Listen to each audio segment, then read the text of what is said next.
Welcome back. I'm Stephanie Ruhle. As we wait for Bill Barr's testimony to begin on Capitol Hill, we want to go back to the news we started with. Special counsel Robert Mueller complaining directly to the attorney general that the AG's summary of his report failed to capture its, quote, context, nature, and substance. The Washington Post broke this extraordinary story, and Pulitzer Prize winner Ashley Parker is the Post White House reporter. We are fortunate that she joins us now. Ashley, have you heard any concern inside the administration that this report, combined with Barr's testimony, could reopen the issue? They have been trying to put this thing in the rearview mirror.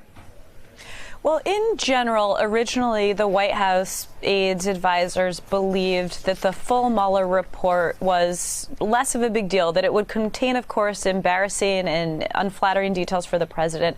But it was less of a big deal because there were no, in their eyes, real bombshells in there that had not already largely been litigated in the media over the course of the investigation. So there might be more detail here and there, but the public sort of generally knew what was in the report and it felt familiar. It's worth noting that what the Post broke last night qualifies as a bombshell, and it does absolutely add to the public's understanding of how this went down and how concerned Mueller and his team were. And so that is something that worries the White House because it's not something they can dismiss as well.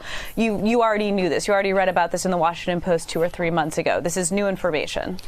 Take me down to the breakdown in communication, because it sure seems like Mueller thought Barr was going to handle this thing differently. For Robert Mueller, a true chain of command guy, to write a letter, have a phone call, and then for this letter to make its way to the Washington Post, you know that Mueller team never leaked.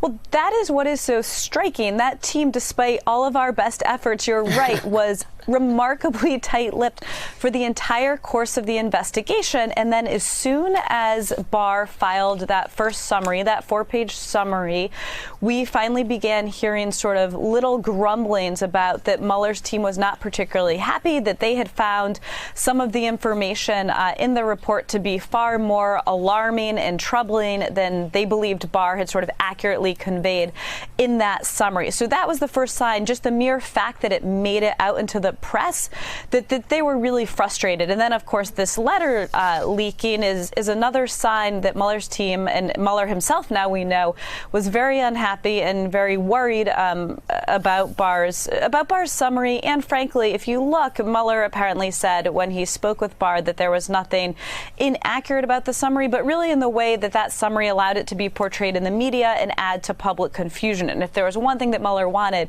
it was for there to sort of be public trust in a special counsel report, and he seemed to believe that was all undermined by the handling of the rollout of his report. What are you specifically looking for today? In your most recent report, you dig into one specific incident that some legal analysts said shows actual evidence of obstruction.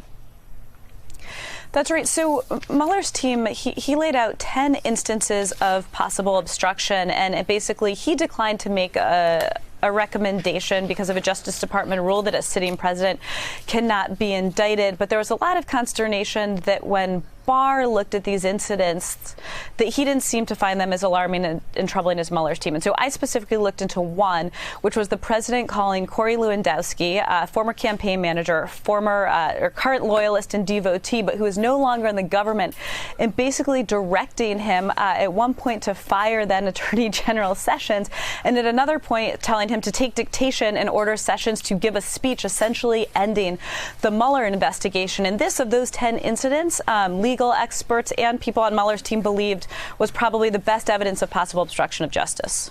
Telling a private citizen to fire the attorney general. Let that sink in. Ashley Parker, thank you very much. Do not go anywhere. Any minute now, Attorney General William Barr will arrive on Capitol Hill ahead of his testimony before the Senate Judiciary Committee. I wonder what he had for breakfast. My friend and colleague Brian Williams will pick up our special coverage when we come back. Hey there, I'm Chris Hayes from MSNBC. Thanks for watching MSNBC on YouTube. If you want to keep up to date with the videos we're putting out, you can click subscribe just below me or click over on this list to see lots of other great videos.